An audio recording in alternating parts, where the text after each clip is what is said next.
Good morning. How is everybody? How am I doing? How I do? 10:43 standard fare. I hope everybody's fine this Sunday morning. Just got out here a few minutes ago, moving slow. No, actually, I'm not moving slow. I'm moving pretty good right now. This place is starting to look a little messy in here. I was doing a little cleanup. I did finally get that other little preview screen set up this morning. I appreciate everybody coming out. And this again is if we were in Syracuse, which is where I would have been today, would be your first bowl, excuse me, by a local wood turner. But of course, we're not there, and I got to turn off I got an echo here. Hang on just a second. Mute something here. So much technology. Kill that sound. And that one's mute. Okay, we're all good now. I would have been in Syracuse and been somebody from a local club doing this, and schedule. I'm just kind of making some of this up a little bit, changing. We've done a lot of various things so far this weekend, and I do appreciate everybody that's been out. We had a couple of projects that I want to pull out just before I start on another bowl piece today. We had that extra resin that we poured yesterday, and we did some eggs, and we did a cylinder. So I want to bring those guys over here and see how they came out before we get started on this bowl. Just so, because we're not turning any resin in theory today, but you know how it is with me, I might change my mind. Let's see. Get this thing out of the way. There we go. Michael Lang says, make some chips fly. I can do that, Michael. I have that capacity. So I'm walking over here, and I'm going to be right underneath the camera, and I'm bleeding the air off pressure pot. Might get loud.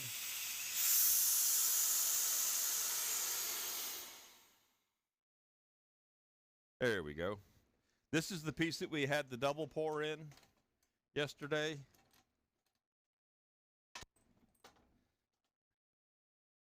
Curious to see what happened. I was tired yesterday. I went in the house and took a nap when I got done with the last one. Just about like being out at the woodworking shows. Get loose of there. There we go. Okay, kind of cool. The pours, they didn't sink too much.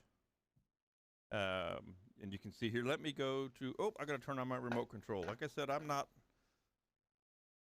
fully up to speed yet, but I will be here shortly.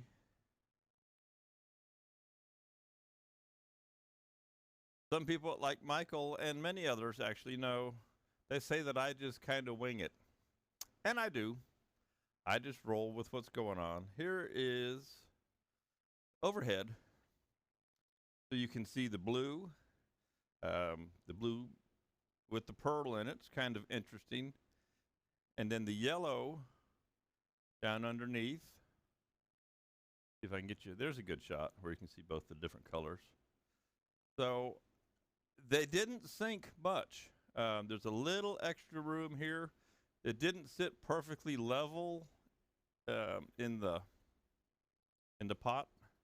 This side right here is a little deeper than that side. This side is just about perfectly flush. And I'll give you a side shot there too. But this thing has potential, especially with the hole in the top. I can add something more to that. This is a fun piece. I really had fun making it yesterday.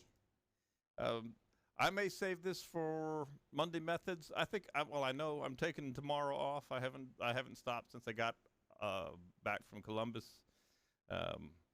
Monday methods will resume. Don't ask me the date. Not tomorrow, but the following Monday. I will be back out here in full form with Monday methods. This is obviously going to be something that we're going to work on in the Monday methods gig. So I hope you all look forward to that. I think that's pretty cool. And it was just made from a simple piece of wood that I think I had a crack in it right in the middle there. But anyway, lots of fun with that one. that's how that came out. Now, I'm going to set this off to the side so I don't trip over it.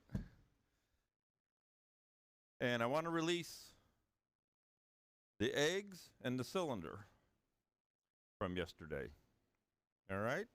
See how they came out. Sometimes I take a mallet and pop on these. This little red ring pops off.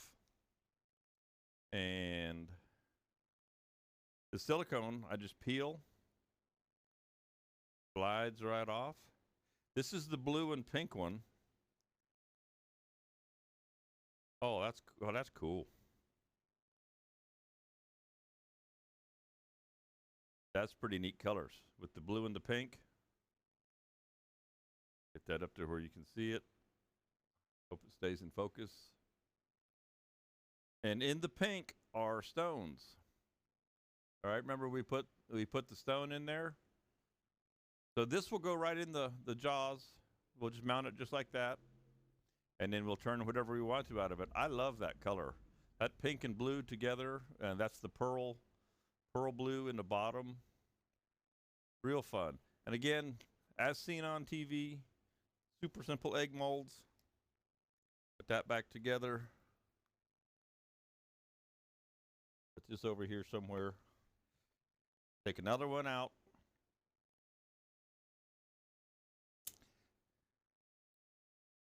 This one is maybe the end of this mold. I see this mold is tearing. So this egg mold is done. I'll have to go up to Rite Aid or Walmart and get some more.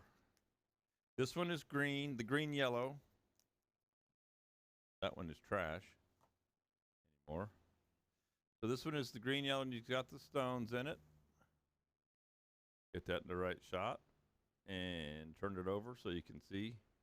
So we've got, looks like actually a couple of different shades right in the bottom there. There's our bottom. That's where the tenon is. But these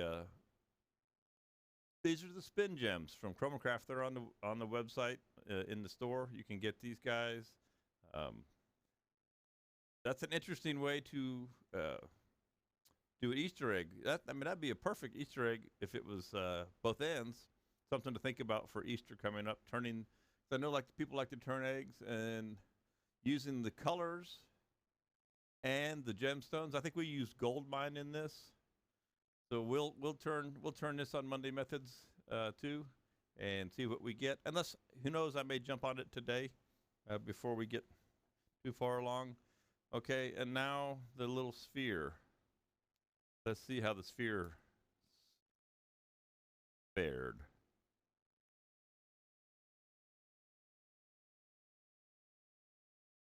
Looks pretty cool. Get the bottom to pop loose.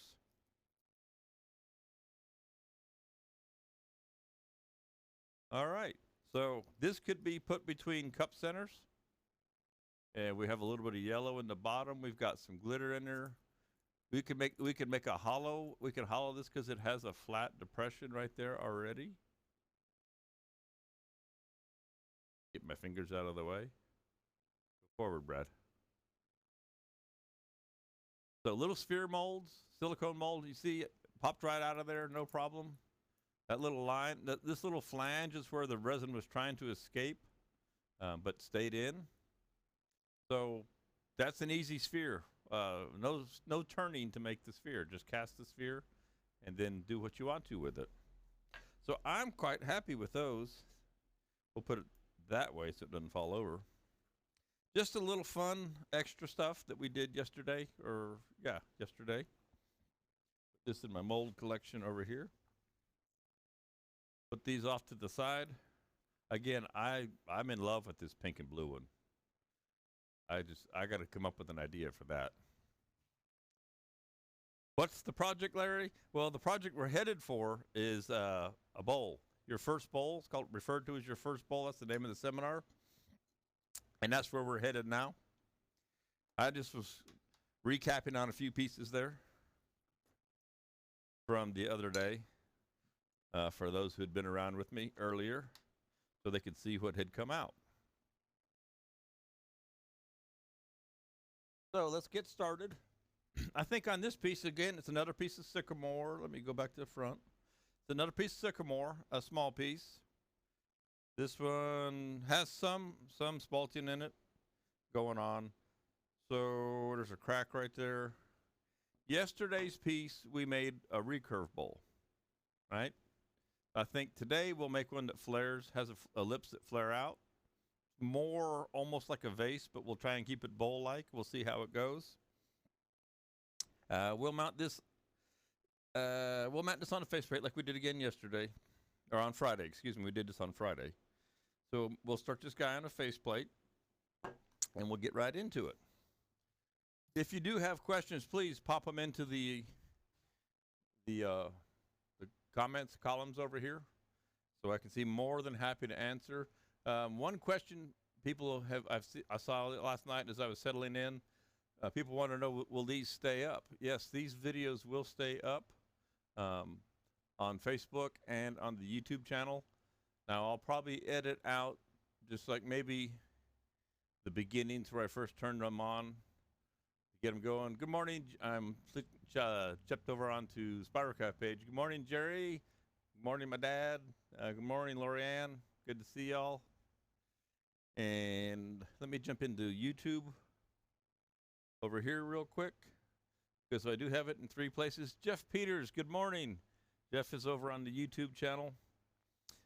Good to see you, Jeff. I'm going to say good to see you, Jeff. Make sure it's all coming through.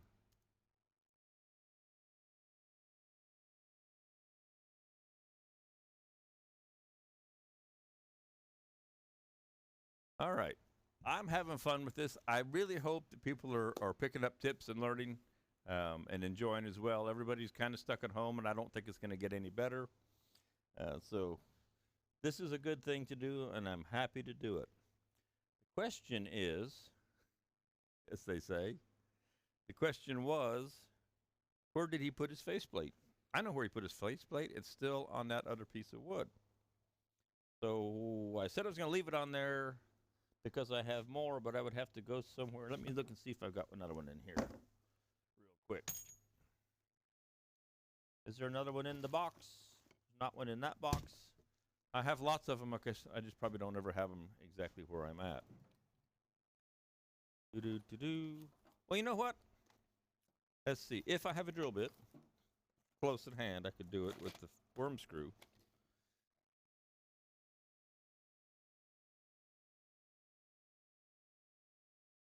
I'll just steal it off the other piece and put it back.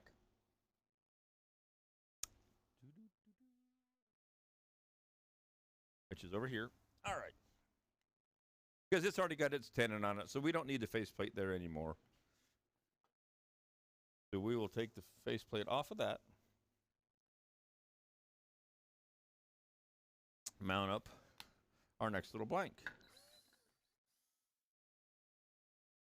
So yesterday the batteries went dead.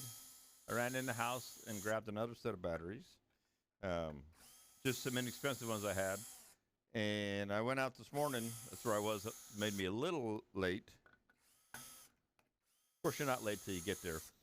Anyway, I tried to find some batteries here in our little town of AA size. And, of course, the stores were, for whatever reason, all out. So I have what I was running on yesterday, and I have another set of backup batteries today as well. Put this guy back off to the side. And do I care which side is up on this today?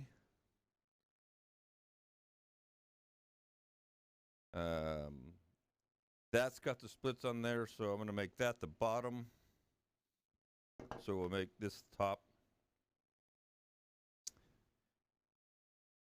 Shoot that into the overhead. I should probably zoom that overhead in just a little teeny bit. When I've learned, one thing I've learned about these cameras is that when you turn them off, you lose your zoom settings. I wish there was a way to lock those in. I've had these cameras, these 3 cameras, I've had these on the road for quite a few years now. They've done surprisingly well. They were actually discontinued when I bought them. They're Canon 600Rs, HFRs, something of that nature. Uh, I can't. I think I paid $200 a piece for them. They've served me well. I figured at that price, if they got run over by a forklift out of the woodworking shows, I wasn't going to cry too much. I might say, "Oh darn," um, because I didn't want to take out. I mean, in the house is there's a $5,000 Sony sitting in there. Not that that's expensive, but you don't want to take a camera like that out on the road and have it be suspect to all this dust and the beating and the banging. So these guys for $200 a pop, and I've got 4 of them. I've got 3 of them running now. So $800 investment in cameras, and I've gotten probably at least 4 years out of them. I cannot complain. So in putting the faceplate on, I just eyeballed it. The piece isn't perfectly round.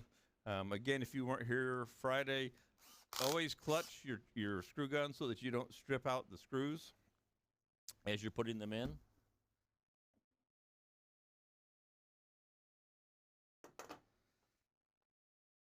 As we put this on, put it on, lock down the spindle, and I see I need to move this back over, don't I? So let's fix that right now for you.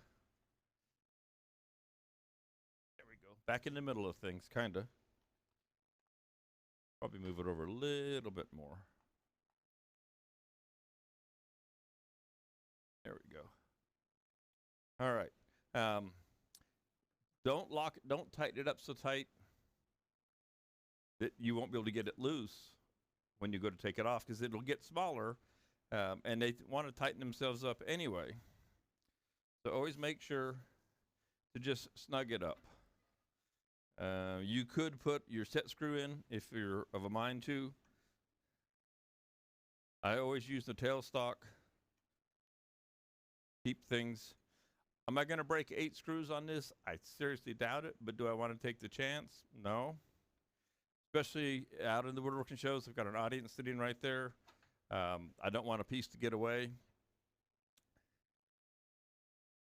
So what we'll do today, just like on Friday, I'll use both the high-speed steel tools, my bowl gouges, and my easy wood tools, carbide style tools for the work. I'll switch back and forth just to show the different steps.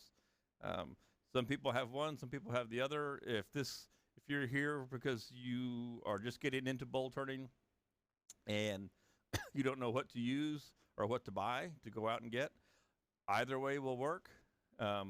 They both will get you to the same place. The carbide tools are easier to learn to work with. You have infinite variety of shapes, styles, grinds, etc., and control over the position of the tool in a high-speed steel tool. So there's pros and cons to both. Super easy to use. In the carbide, you don't have to resharpen them. You just change the cutter. High-speed steel, infinite varieties of profiles. You sharpen the tools. You have to have a grinding system to sharpen them up. You control everything that happens. So they both have their pros and cons, and I'll use them both today. Now, let's find a speed for this guy. There is a ratio that you can follow for safe speeds for turning a blank. And it's the diameter times a number divided by another number, et cetera, et cetera. And it will give you a safe speed. It works every time, unless, and I always like to stress this, unless your blank isn't perfectly weighted. So if your piece of wood that you're starting with for your first bowl, it's a piece of wood that's been outside, maybe the log was laying on the ground, and it has more moisture on one side than the other, even once you get it round, when you get it turned around in here, it may still vibrate the lathe. And we don't want the lathe to be vibrating and shaking.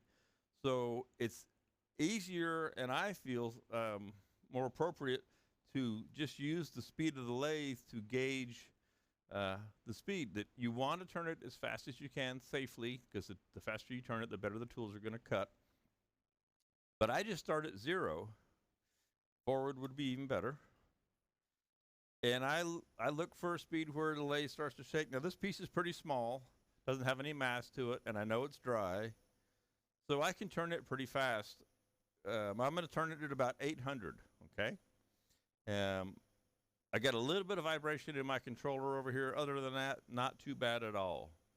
If this piece was out of weight, out of balance due to weight, especially if I do the big pieces and they're heavier on one side, maybe they got a big void, or if you're doing a natural edge piece, uh, you won't be able to turn that fast. You'll have to start out at a slower speed, maybe 150, 200, 250, whatever it might be. You can always speed up as you get the piece closer to balance. Uh, it will be easier to turn. Now, sometimes if it's a green piece of wood, this happens to be dry. If it's green and the water is literally slinging out of it, you can go ahead and just let it run for a while at the speed that it's not shaking at and let it sling some water out, and it will help get it closer to being in balance. Maybe not perfect, but that is one way you can go about it. So I will start with an easy wood tool and the square style tool, wherever I put them all. That one's got negative rate cutter on it. This one has a square cutter on it. I have another one. Somebody in here stealing my tools overnight? I know I just misplaced it somewhere. Well, anyway, I'll start out with the square style tool. Has a square cutter on it. They refer to it as the rougher. Is this the one I put a new cutter on? I'm still perplexed at where that tool went. But anyway, this is a mini. I usually use the mid-size. But we'll use a square tool to start the roughing. And then I'll switch over to the bowl gouge, and we'll cover both of those. So before I put on my mask and dive into getting this clean and round and all, I'm going to come over here real quick and check again to see if there's any kind of questions before I get rolling. Don't want to miss anything. Jump on that one, jump on that one. The comment box that runs for everybody is not functioning in this particular streaming service that I'm using. I may go back to one that lets everything come in. Good morning, Mary Alice and Donnie Lawson. Good to see you. Haven't talked to you, Donnie. Hopefully I'll see you in the fall or maybe over the summer somewhere. Alan Ballard. Good to see you, Allard. I hope you hang around. I'm having fun out here. I hope you're doing well. Don Mitchell. Lots of good folks in here this morning. Again, if you have any questions, just holler. Let me know. Connor Carvaco, good morning. We're going to make chips. We're going to have fun. Going to make a mess. Knew Connor from high school and band days. Would you ever think I'd have been a wood turner? I didn't. All right, so I'm put on my mask. Let's see what shape my mask is in today after yesterday's adventures. Not too bad. This is about 4 years on this mask in the same lens. I need to replace the lens. This is a Jackson Safety face mask. I do have full face shields. This is what a lot of people use, a full face shield style face shield. That's kind of the standard, the norm. I don't find them personally that comfortable because you have to crank down on the knobs, or this one doesn't have a knob. You just hope you get it close. They flip up and down, and that's very convenient. And it's pretty much the standard. So if you wonder, well, why do I wear this one that doesn't flip up and down? Well, I like it. It's really comfortable. It's lightweight. I can wear it all day. I drilled extra holes in here for the air to get out. It goes over my glasses. I can pretty much forget it's on, except for the fact that my screen is getting pretty dirty. I do give up a little protection on my forehead. I try to stay out of the way of what I'm doing most of the time anyway, so I do assume a bit of a risk there, but I'm okay with that.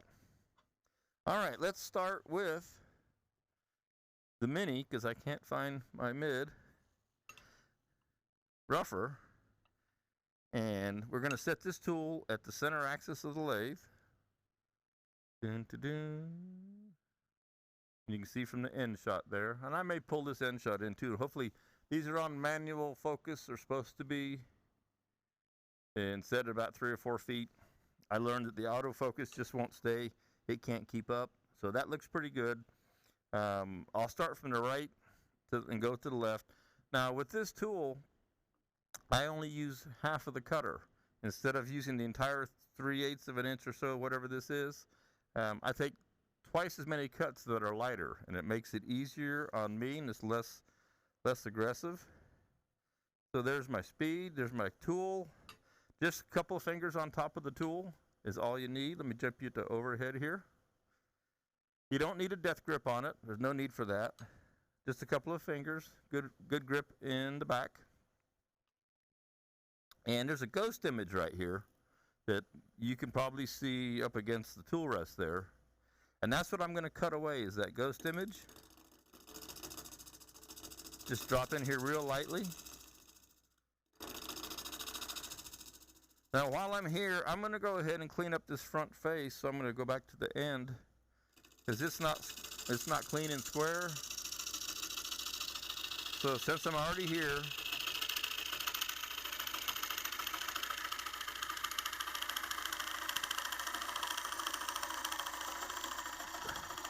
I'll reach in as far as I can with that tool.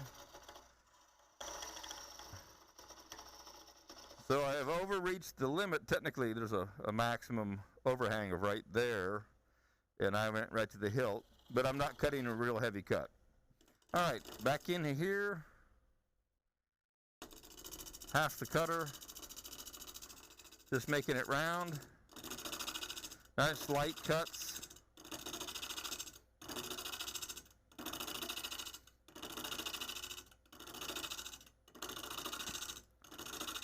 Okay, so that's halfway through. Another way you can round a piece with these cutters are sharp on all sides. So if I wanted to come back, I can use the side of the cutter and let the front edge be a guide and just let it run up against, and I can just move laterally and just come right across here and clean that up. Very versatile having 3 cutting sides to work with. Okay? So that's working with the carbide tool. So let's switch gears. Let's grab a bowl gouge. This is a 5/8 Carter & Son. 5/8 Carter & Son bowl gouge. Love these tools. M42 high-speed steel, 10% cobalt. Got their aluminum handles. Some people can worry about the aluminum handle being cold. Well, it's just a little cool at first. And I was a little apprehensive when I first started, and I see that my live video has been interrupted. Well, that's no good, Facebook. Hopefully it's still on YouTube going. Looks like it is. And there it's back. After a while of using these aluminum handles, I found that I wasn't even thinking about the handle anymore. So I've been real happy with them. All right, so in this lathe, I'm going to drop my tool rest down. I'm just going to use the tip of the tool just to make this round. I'm not going to do anything other than using the tip. Just to knock the high spots off. We get the same net result.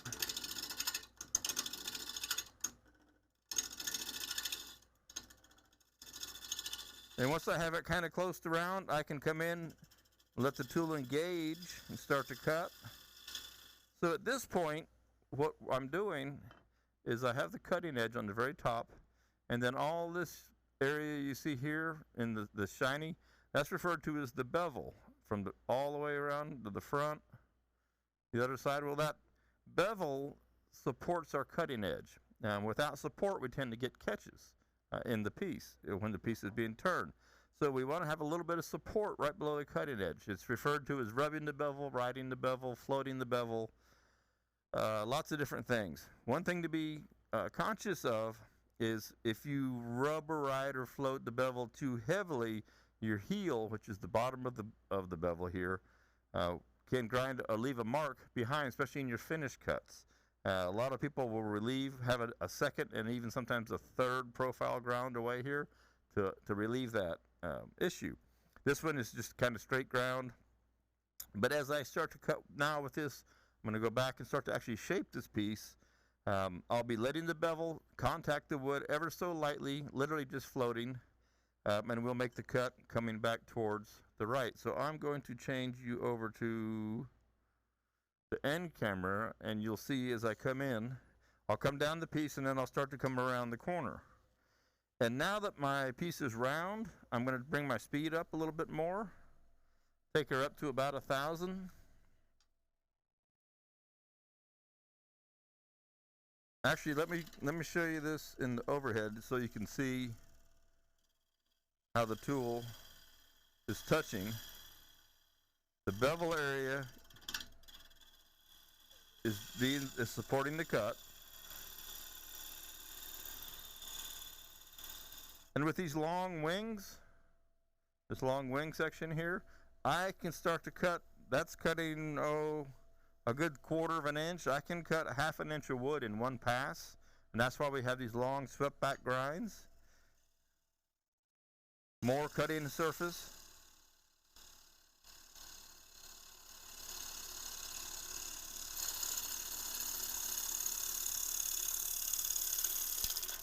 One thing I want you to notice as I go here, the wood is over here. I'm standing off to the left.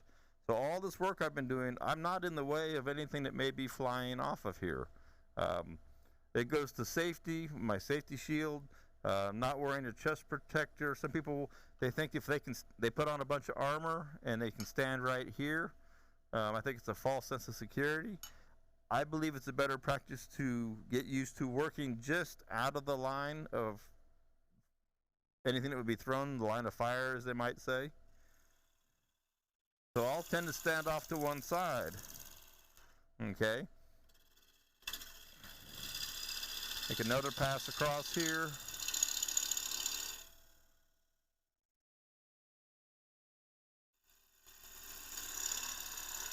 And as we start to come around the corner, now another thing I want you to notice, and I don't think you can't see my body in any of these except the front one. So the tool is down low, locked up against my hip, and as I make these cuts, I'm not moving my hands. I just stay locked right in, and my whole body just kind of rocks right on my feet as I make the cuts. Don't stick it in there like that. And yeah, so let's finish this off right here.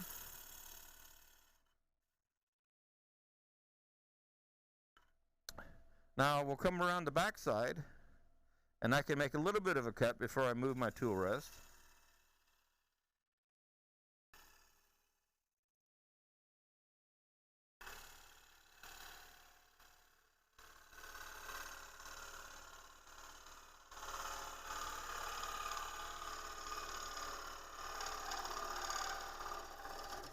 But you can see that I'm almost 4 inches over the tool rest now for my tool. So what do I want to do is I want to adjust my tool rest to where I'm not reaching so far. And granted, this tool that I'm using can make that far of a reach, but we want to keep it within a couple of inches if we can. So we have to make it, I'm going to make a tenon on this one. I'm a tenon kind of guy. We can make a tenon or a recess. So I'm just going to kind of rough this area out for the tenon. Now I said that this one's going to have a flare on the top, all right? So I might as well go ahead and take some of that mass out of it while I'm here. And before I even start on that, it doesn't really matter when I get to this point, but I want to take some extra material out of here. Go to 3 for you. So I'll just remove this very quickly.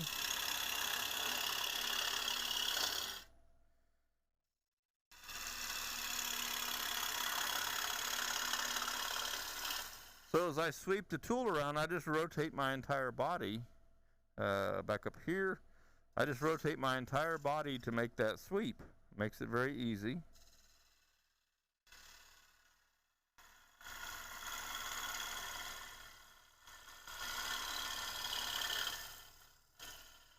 Okay. So there's our shape starts to form. Stop and take a look at what we got going on. Got some nice spalting in here. Doesn't look like any of the splits are going to be an issue. Now my top isn't perfectly defined yet, so I wanted to define the top. Now I can do it with my carbide tool, or I can use my bowl gouge as I have it here and I'll just use the long scraping edge, the long wing. Let me find a better way to show that to you.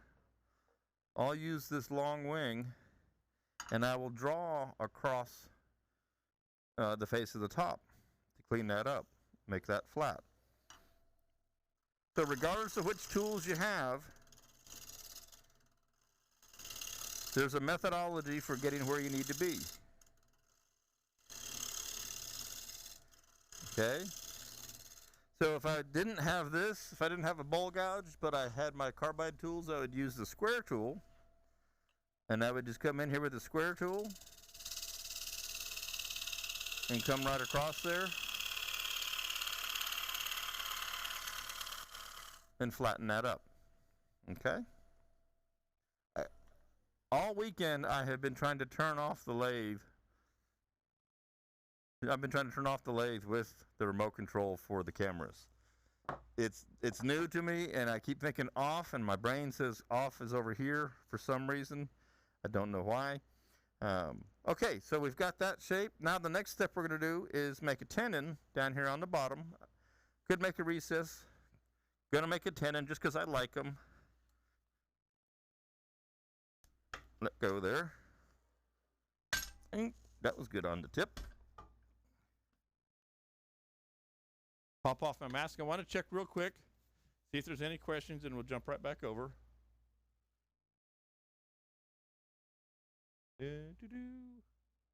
Lots of folks in and around this morning. Glad to see y'all.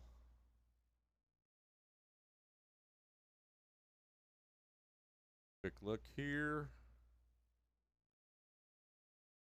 All right, everything's looking good.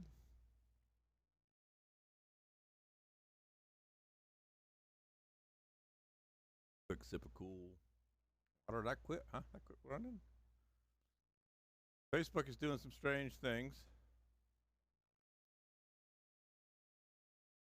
It's been having trouble turning colors. There's so many people on the internet being home right now that it's crazy. Let's see. It won't start. Hopefully the screen is staying up to speed. Looks like I'm on my personal page, and I don't see the video running, so it may have stalled. I don't know. Hopefully it's recording. It's being recorded in 3 places, both two Facebook pages, and YouTube. Again, I don't know what the deal there is on that one, why it wants to quit. But we will charge on. I'm going to check the connections here on the backside real quick. I just want to make sure nothing's gone south on me. No, okay, looks like it's working. Back here on the backside. Just double checking things. It may be dropping out in the field out there in the Facebook world. All right, I don't know what the deal is, but I'll just keep on keeping on. So we'll go ahead and make our gripping point here, make our tenon, and hope that Facebook gets its act back together, and I'll check again in a few minutes and see if it's come back. So we'll go to our end camera, and I'll make the tenon again with the square style. Clean this up with the square carbide tool. We'll make a 2 3/8 inch tenon.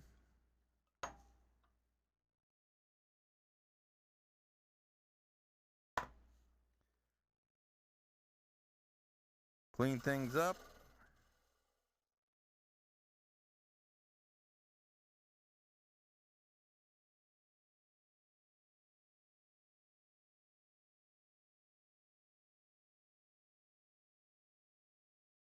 And I've got a set of calipers over here already set to the size that I want to have my tenon be. So it looks like I need to go down. I just make a light cut, And I'll check that light cut. That's real close. I could probably take a fuzz off of it. We're looking for the perfect circle on our jaws. We want our jaws to be touching the tenon all the way around.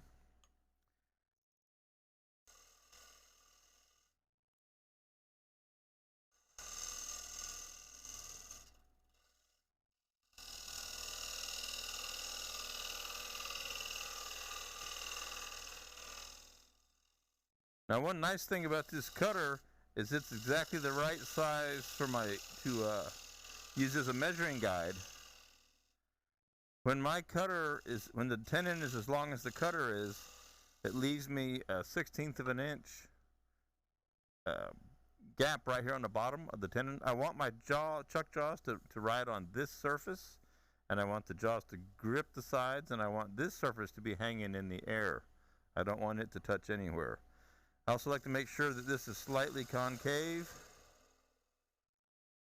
So I'll make a cut there. I'll check that with my tool. Make sure I see a little bit of daylight. Next thing I need to do to my tenon is to put a dovetail on it. So put a little dovetail on here. And then mark the center. So now my tenon is ready to go. My base section is ready to go. It's all good. This is nice and flat. So now I have the bottom point and the top point. So I can shape this any way I want in between these 2 points. Hope I didn't need that tool. So I'll come back and I'll go back with the bowl gouge now. And I will cut from the inside out of the log, if you will, or cut the with the grain or downhill. There's a lot of different ways that people describe to cut, and it gives you a cleaner cut, doesn't tear out the end grain, the wood grain. And I'm going to switch over for fun to a smaller bowl gouge. And since I haven't touched it up in a while, go up here. I just carry a diamond card in my pocket, and I'm going to just quickly hone this up. I let it touch on the top edge, the cutting edge, and the bottom of the bevel. Hold the tool still. Move the card. And this will save you lots of trips to the grinder. Save you many, many trips to the grinder.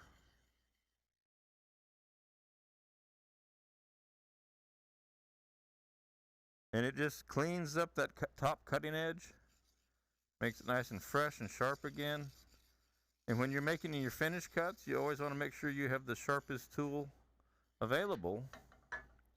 And before I knew about using these diamond cards, I used to always go over to the grinder to sharpen, which is actually grinding metal away, every single time that the tool got dull. And then I learned about this, and this tool right here is kind of beat up. It actually needs to go to the grinder and have its profile reset. But I don't have the grinder set up this morning over there. So we'll bypass that. But this will save you tons of trips to a grinder. Okay? And I'll make a pass through here and clean this up and reshape it. And then I'll go check and see how our feed is doing. I want to put a little more shape into this.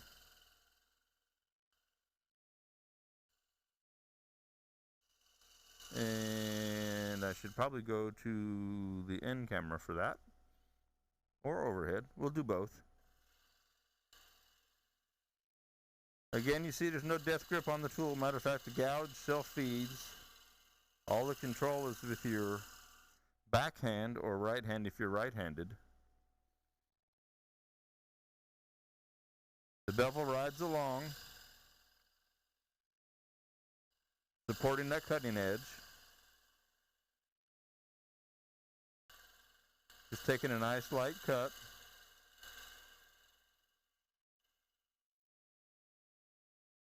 Now as I make this turn right here, that's where the bevel in the back can let that heel rub, okay? So that's what we need to be careful of and getting an extra mark, and it actually burnishes the line in the wood.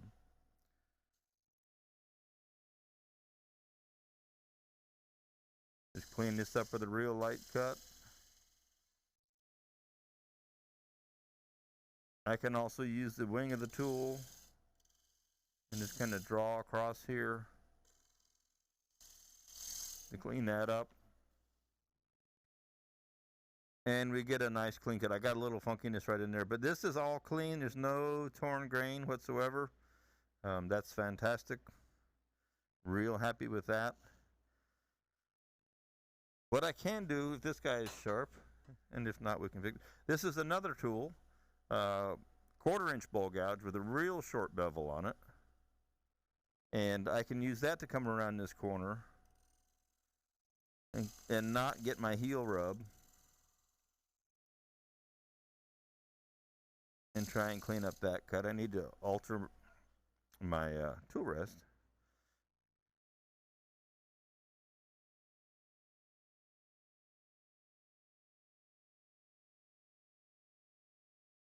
This tool needs to be sharpened up. I don't know if I can do it with this guy or not, the way I've got it set up, but we'll see what we can do for her. We can't make a little bit of a difference. Doesn't take much just to freshen up that edge.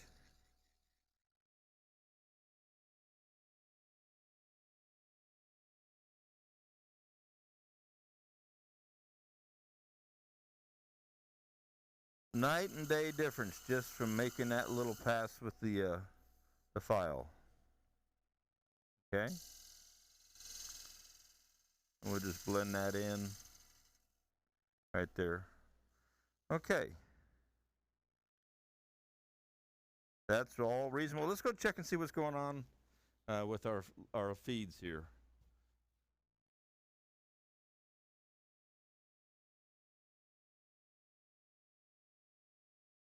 Michael, yeah, there's nothing beats a nice clean cut.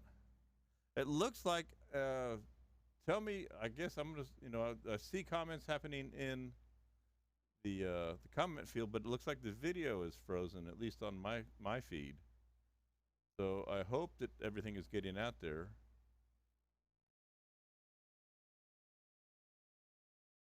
Because I don't know from here. So I see Mr. Greg Wallace join. I'm gonna jump a comment in here and ask, is the feed coming through? And somebody please respond for me.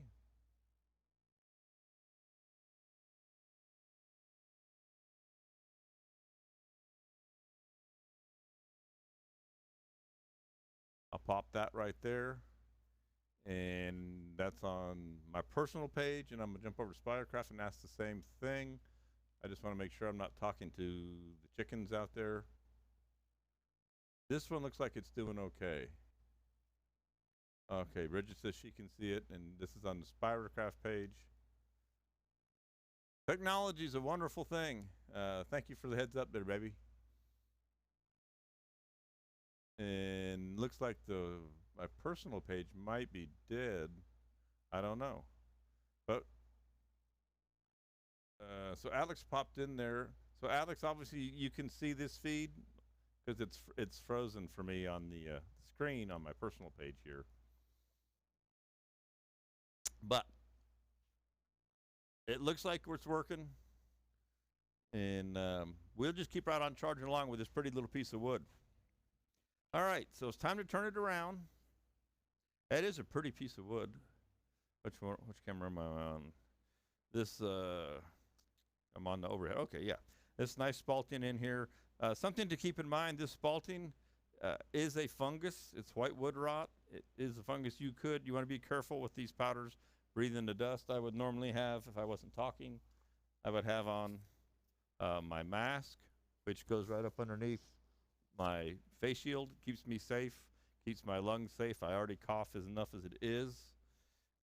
One time my doctor asked me, had I ever worked with organic solvents, dust particles, so on and so forth. And I said, well, I used to be a boat builder, and I worked with methylethyl ketone, acetone, toluene, urethane adhesives, so on and so forth. And now I work in wood, and I'm a wood turner, and so he said you're qualified for that lung stuff.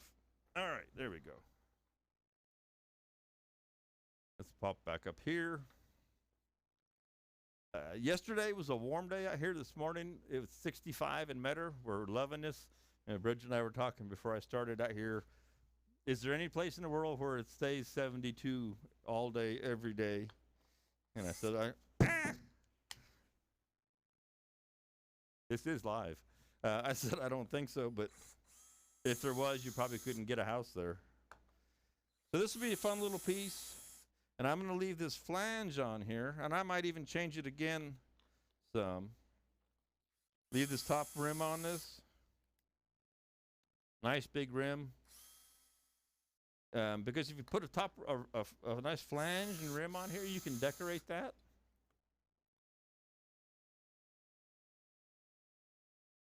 And this would be a perfect little bowl because this is your first bowl that the seminar is. And so this would be your first bowl, and then you could go ahead and decorate it. When you're going to make your first bowl, don't get a 18-inch blank that you spent $100 on and start there. You're only going to wish that you hadn't spent the money. Start with something small. Get your confidence and your skills up, and you'll be all good to go. Get the chuck on here. Easy wood, easy chuck. Quick change jaws. I love this guy. And I need to change jaws because I got small ones on here right now. And we need the 2 3/8. So we'll make a quick change. Show you how fast this goes. AAW in Portland a couple years ago, Easy Wood had a little contest who could change jaws the fastest. They advertised 30 seconds, and Heath Knuckles and Carl Jacobson got into a contest, and they were down to a disputed 9 to 12 seconds. Make sure I have the right jaws here. Yeah, 9 to 12 seconds to change a set of jaws. So I don't know how they're doing with their running battle, if it's gotten any faster or not. Lorianne says the Spirocraft page is okay. Thank you for that, Lorianne. It looks like maybe it's just my personal page that locked up for whatever reason. And I do my personal page on just for extra, and because I want to test, me in technology. Love testing, making sure I can put it in many places. So when I made that tenon at 2 3/8, and I talked about making a perfect circle, you can see here in my jaws now, there's only about a 1/8 of an inch, maybe middle more of a gap. So those jaws are very close to being perfectly round. If they were touching, they would be perfectly round. And I'm on the wrong camera for that. So here we are. So you can see the jaws are almost touching right there. So that means that I'm getting contact all the way around the jaws. If my jaws are open really wide, and you're only touching the corners, you're not getting contact in the middle of each jaw, not a very strong grip. With the jaws almost touching together, you have the perfect grip. So I like to put a piece in, spin it by hand before I tighten it up, make sure it's not crooked or anything. And this is why it's so important that the bottom, if I can hear, the bottom of your piece is nice and flat, all right? And also, if you could see in there without my head, and I don't zoom, I have about a 1/16 of an inch of clearance between the bottom of my tenon and the bottom of the jaws. So my bowl is sitting nice and flat and flush in there. All right, so we'll just snug this guy up again. Give her a good chance. Now, when you look at the end, you see we have where the screw holes were. We have our flange. And I'm trying to think how I can show you. You can see back in here, don't have the perfect angle. So I can change this profile out here still if I want to. I'm not totally committed to it, though I probably will leave it alone. So we can make this probably almost inch wide flange here if we want to, and just thin our walls down a little bit. So we'll clean this face up, and then we'll start to carve in here for our piece. Leaving a rim on anything, a bowl, a platter, gives you a great decorating surface. Again, I'll use various tools on this. Come across it, work with it. We are on the end. I'm going to take a quick sip here. Take one more quick look over at the other page, the other feed. And it does look like it's dead. It looks like it's looking good. It's just this video's not rolling. Okay. I'll just keep on going. Life is good. It's a wonderful Sunday. Everything is cool. So, tool to clean it up. Choice of tools doesn't matter. We have high-speed steel. We have our carbide tools. Whichever you have, we'll use both here. I'll start with the bowl gouge. Start with the bowl gouge.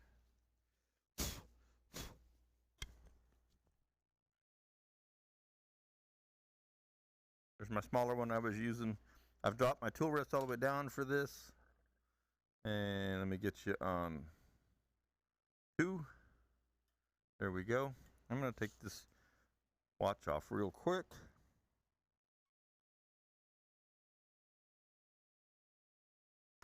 All right. Now, I had my speed up before. It's just habit for me. I turn my speed all the way down and then start it over again.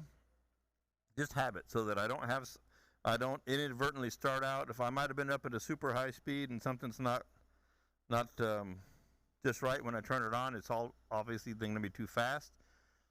So I just start at 0 and I bring it back up. So we're turning 1375 more or less here. And it looks in focus, so I'm going to bring this down a little bit closer for you. And hopefully it stays in focus on manual. Now I have 2 choices. I can go ahead and I can start cutting right here. Clean this up using the standard cut, the push cut, the bevel rubbing, or I can come in with my tip and just draw right back across it using the wing of the tool. Either way, cleans up my surface. Now the next thing I want to do is I want to set my wall thickness and the thickness of my decorative flange here. So I'm looking over top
Looks like it's going to be a sound issue kind of day. Let me check and see if my sound is back in here. My sound is back. Okay. Oh, I love technical difficulties. They make life so fun. And what's you to do? Good thing I had another set of batteries. And what I'm going to do, I'm going to take just a second here while I'm talking to you now that I'm back. And I'm going to put my rechargeables back in their charger.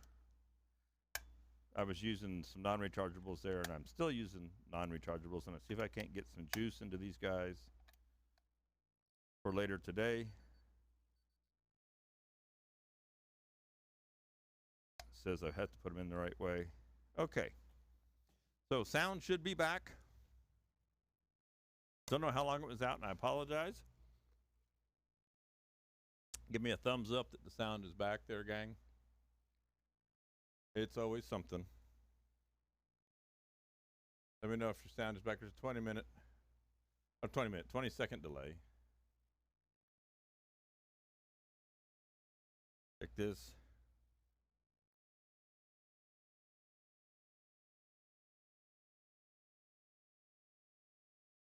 And we'll make sure that we're back up and rolling. If it's choppy today, keeps freezing, like Russ said, the internet is getting overloaded. It is true, John Phillips, if you can hear me, that it's hit and miss, but I'm giving it my best shot out here. As long as it gets recorded, we can watch it again later. I should have put a question mark on that. Sound back now.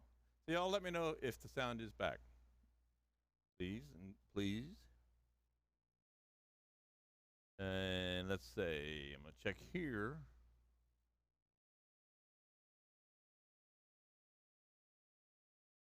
Over on YouTube.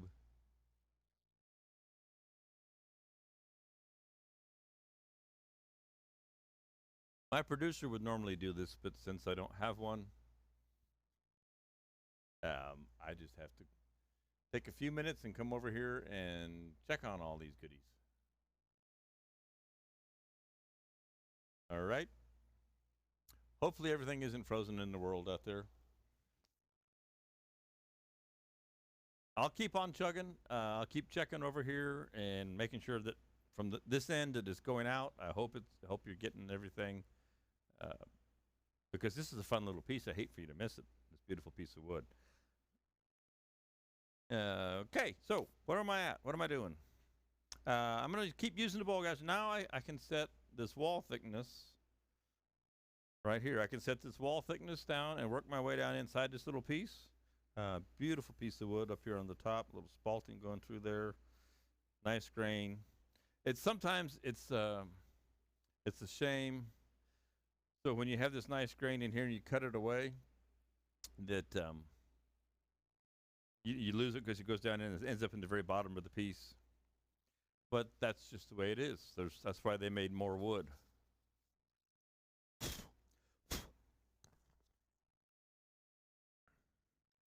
All right, back in we go.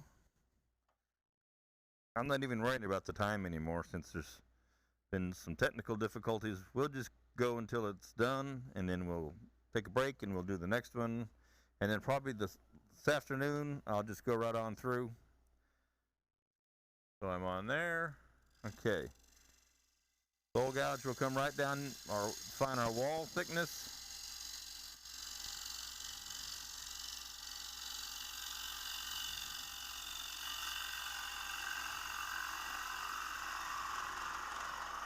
Bevel rubbing the whole time or riding along.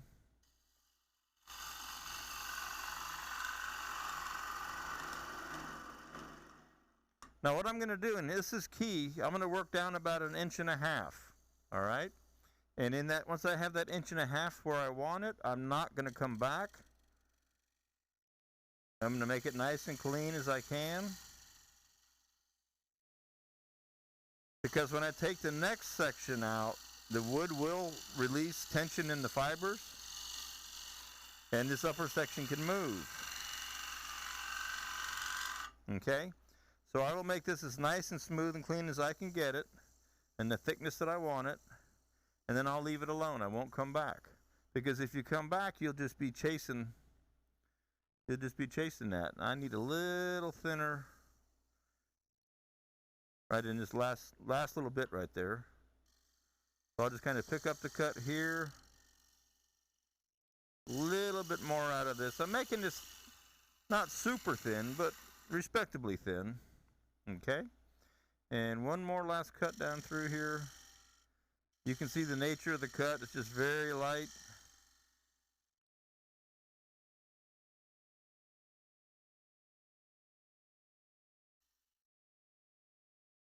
And having the good sharp tool really makes that difference right there.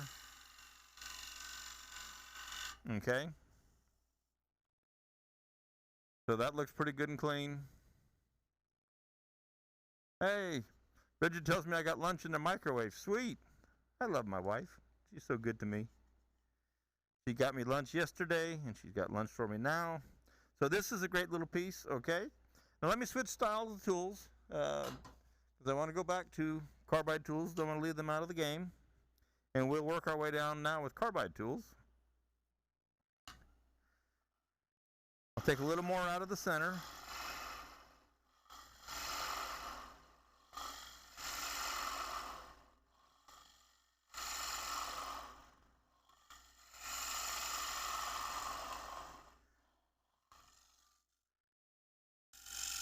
And then I'll pick up where I would left off. And I'm looking down the side over here.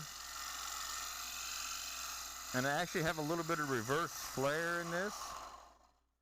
So that'll be fun.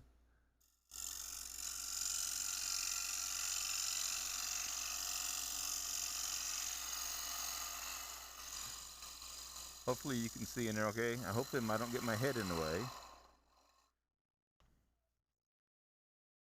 Okay, so this wall is pretty nice and uniform. Needs a little smoothing right there. And I'm going to go a little further. I'm going to take, right now I'm here, and I want to get just down to this point, and I want to actually, just for fun, cut into this recurve section just a little teeny bit.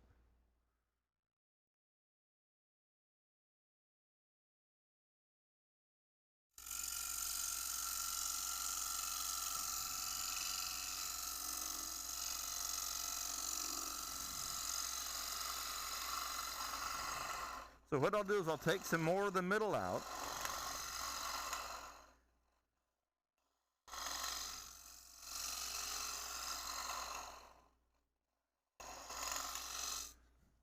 I'll check that distance, and I'm just using my fingers. I've got about a 1/2 inch in the bottom there. So I'll take a little bit more out. And that's why with having a tenon, I have a little margin for error. Because what I want to have is a uniform wall thickness here. So now I'll switch over to a curve tool, which will let me reach around this corner right in here and get to that last little, get into this last little curve, how I've got this curving back up. I'll take this tool and I'll reach in around there and just hollow that out just for fun. Okay?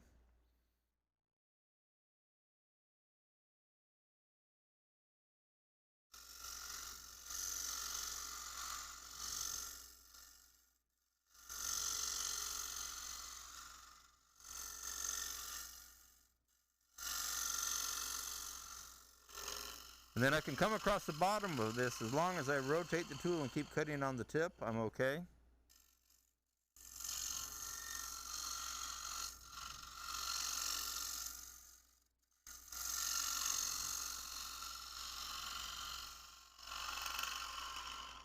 Okay, that didn't take long at all. And just made a little bit of a recurve in there. I can still go a little deeper with that. But I've followed the profile. What I can do is just take a little bit off the bottom, and I'll just keep using this same tool just to blend that outer section into this. I got a hump right here in the middle. So we'll just blend that together. Now you can't quite see up in there with the camera. Okay. And that's all good. Fantastic. Now, at this point, I would normally sand this all up, do all my sanding. I don't know what the time is like, though. Speaking of time, it is 12 o'clock. So, see, I was supposed to go 10:30 to 11:30, so I've already gone past that and into the next one. But we've got all day, don't we? So if I don't follow the time schedule exactly, I don't. I hope y'all won't get mad at me. So I would normally sand this guy all up.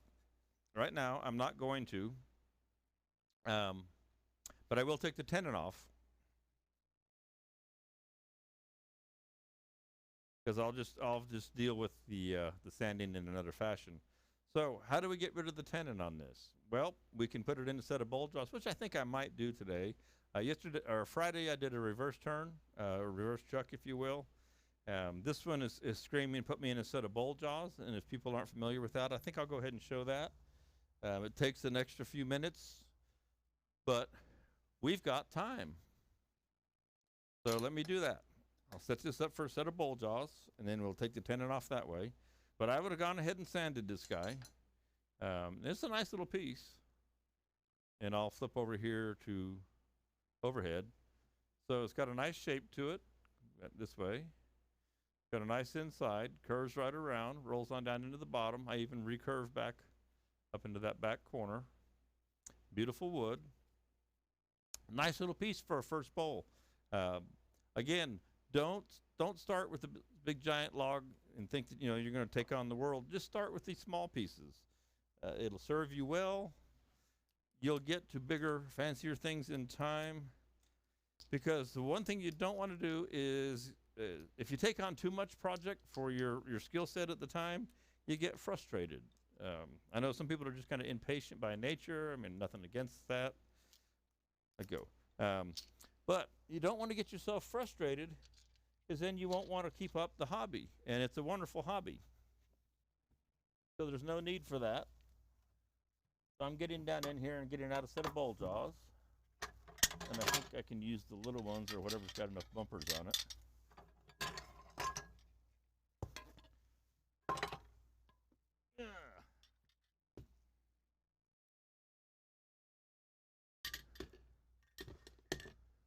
These look like they all have bumpers.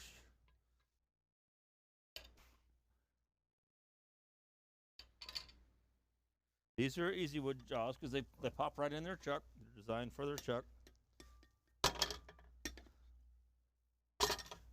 One of the big questions I get out on the road in the Spiralcraft retail booth is, will these fit on my other chuck, whatever brand it might be? And the answer is no, unfortunately, because they are really nice.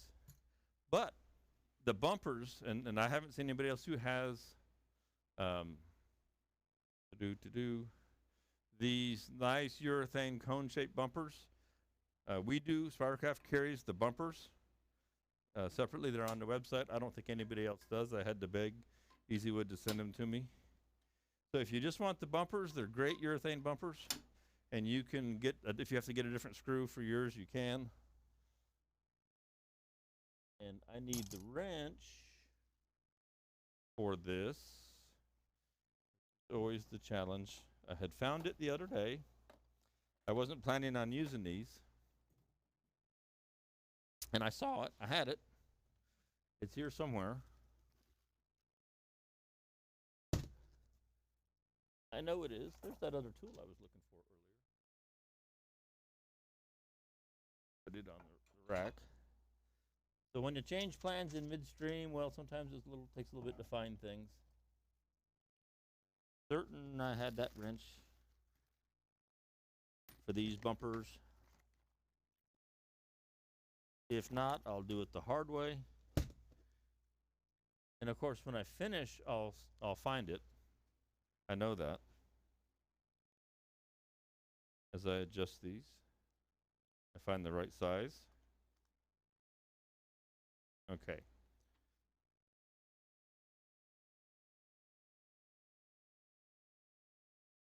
Do, do, do, do. We'll go up here. And we'll go to the, and I can zoom out of this a little bit. Let's see. Let's pull back out of that. There we go.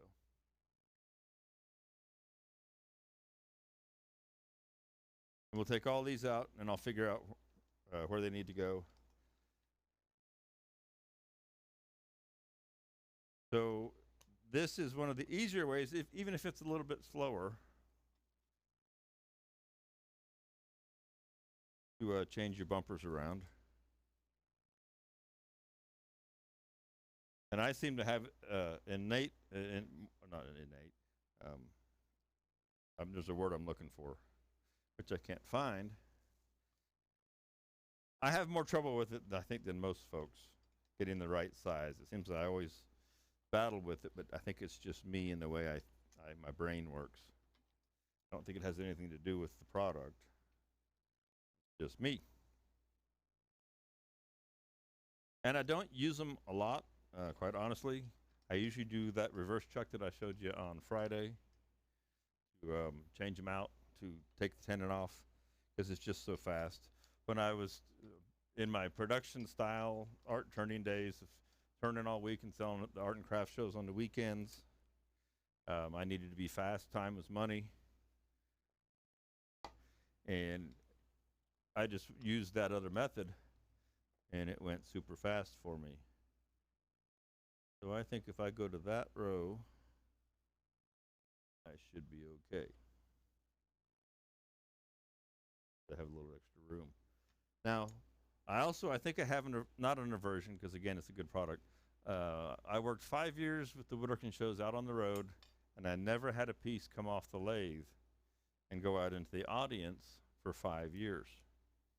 And my record was running along just fine. And then all of a sudden one day in Orange County, California at the show, I had a piece of poplar in these, and I heard this little click just as I was tightening the jaws down. And sure enough, it wasn't but a minute or two later, when I was turning the tenon away at a whopping 500 RPMs, the piece just lightly just split in half, and one half just flopped out there and landed on a guy's thigh in the front row.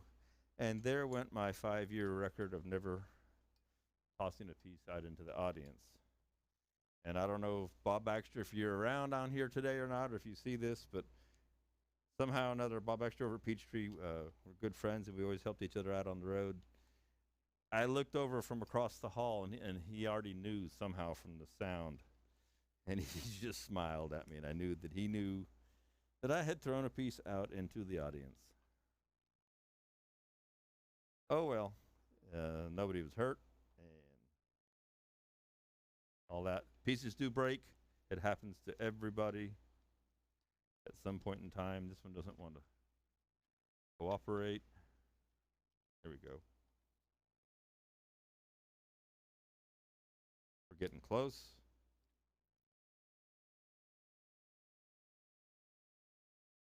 They are handy for holding things. A vacuum chuck would be the other way. My vacuum chuck is up in North Georgia at the shop that I share with my dad. It's not down here. So please tell me that I didn't do one off.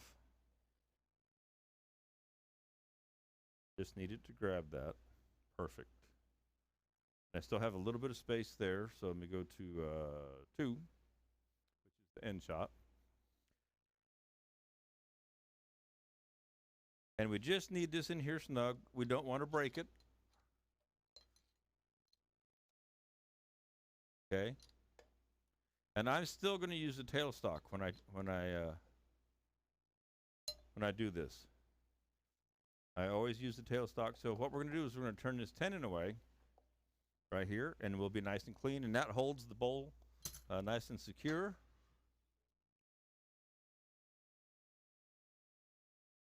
Get things set back up. Real quick like here.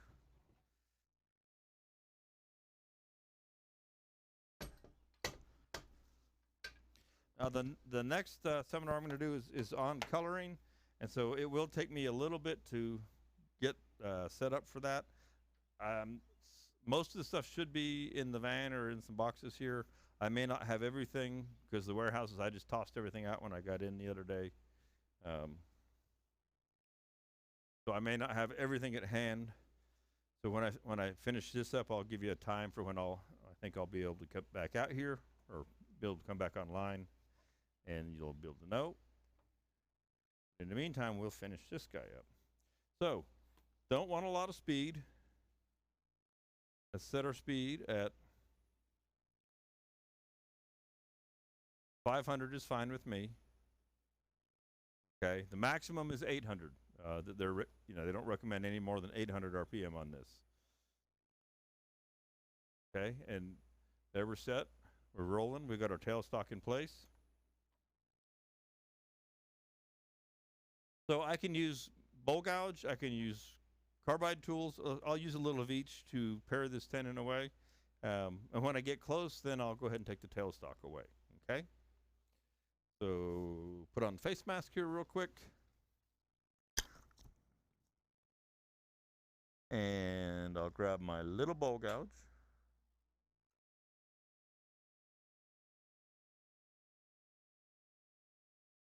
Where's my little one of Carter? Back there.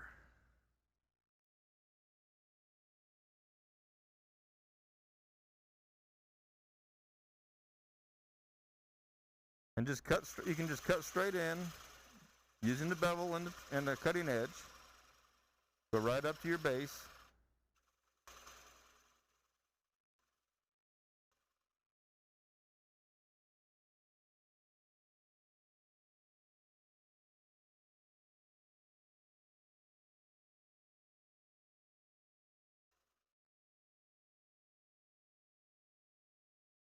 Now you can also sand a piece, and you can sand the bottom for sure with these. You just can't sand where the bumpers are. Okay, so that's with the bowl gouge, and if I wanted to clean this bottom up, just come in, you want to make it slightly undercut.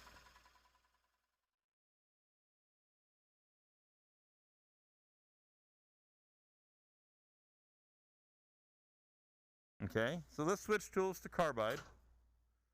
And I'll just use the round tool.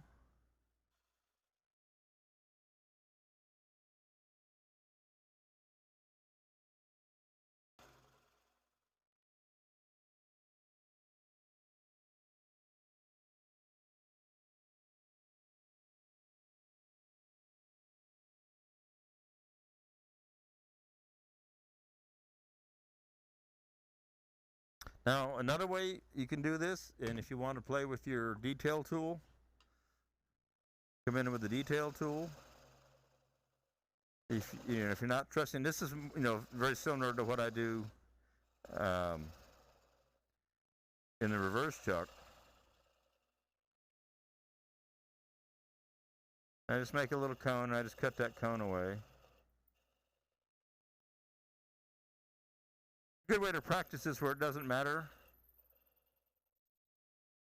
because it's not going to go away. If I put that in the overhead, you couldn't quite see it. So what I'm going to do is make this little teeny cone right here. Just for fun. I'm just having fun now.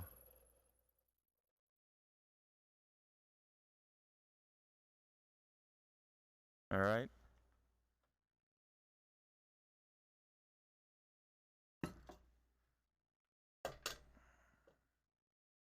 So I just made that little teeny cone just for yucks. Right there. All right. So we can take our tailstock away. You can see the bottom of that piece. If you can see the grain, the light hits it kind of funny for me. Get out of the way, tailstock. There we go. And just come across with whatever your choice of tool is to clean this up. I'm going to go back to the bowl gouge.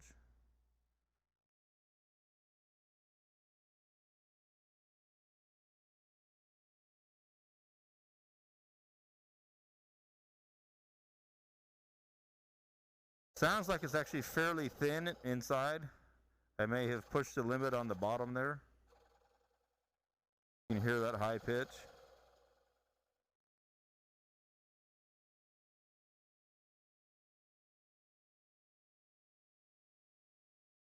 Get rid of that last cut line. This bottom is actually warping, so it must be really thin.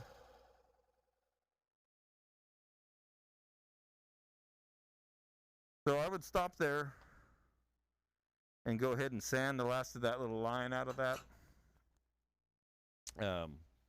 Just to be safe. All right. We'll check and make sure it's flat. I have a little hump in the center.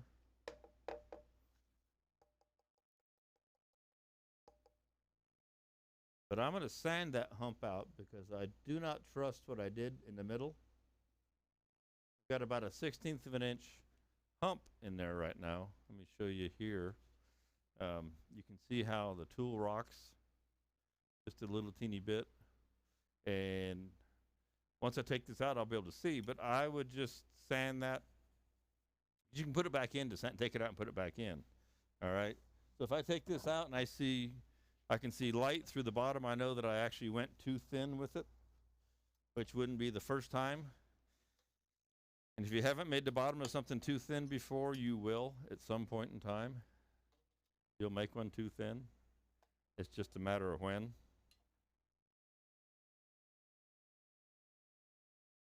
So let me put it up to a light. Nope. Looks good. So there's enough wood there. I could go ahead and sand that safely. So there's our little piece. Let's see. Let me put it in overhead for you. There's our little bowl. Our little first bowl got a nice rim up here on the top of the bowl. Nice profile inside. Nice little profile here. There's our bottom turned away. Needs to be sanded right there. And that's your first bowl. And I had a lot of fun, and I hope you did too. Now, depending on how the internet runs, we'll see how the afternoon goes.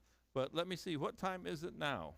It is 12:19. So let's say 1:30, a little over an hour. I'll be back at 1:30, even though I was scheduled to be here sooner. I'll be back at 1:30. I'm on the wrong camera. I'll be back at 1:30 out here. I'll be set up with the Chromacraft colors, the airbrushing. I think I have the airbrush here with me. I don't have time to go out to the warehouse. But we'll play with colors, dyes, patinas, the Rustina aging process, patina paints, the metallic patina paints. I should have all that here. So I'll pull out whatever I've got. Like I said, I don't know exactly what's in hand, so we'll just wing it as I do. And then that one, I'll just go ahead and run that one right into the last one, which is working with the Sorby multi-tip tool. So we'll do one more session today, and it'll probably be about 2 hours, hour and a half, 2 hours, knowing me. And we'll start that at 1:30. So everybody take a break, and I'm going to go take a break and have lunch that Bridget brought me, and come back out here and get set up. I appreciate everybody hanging out this morning. I hope you're having a good Sunday, and I will see you in an hour real soon. Thank you.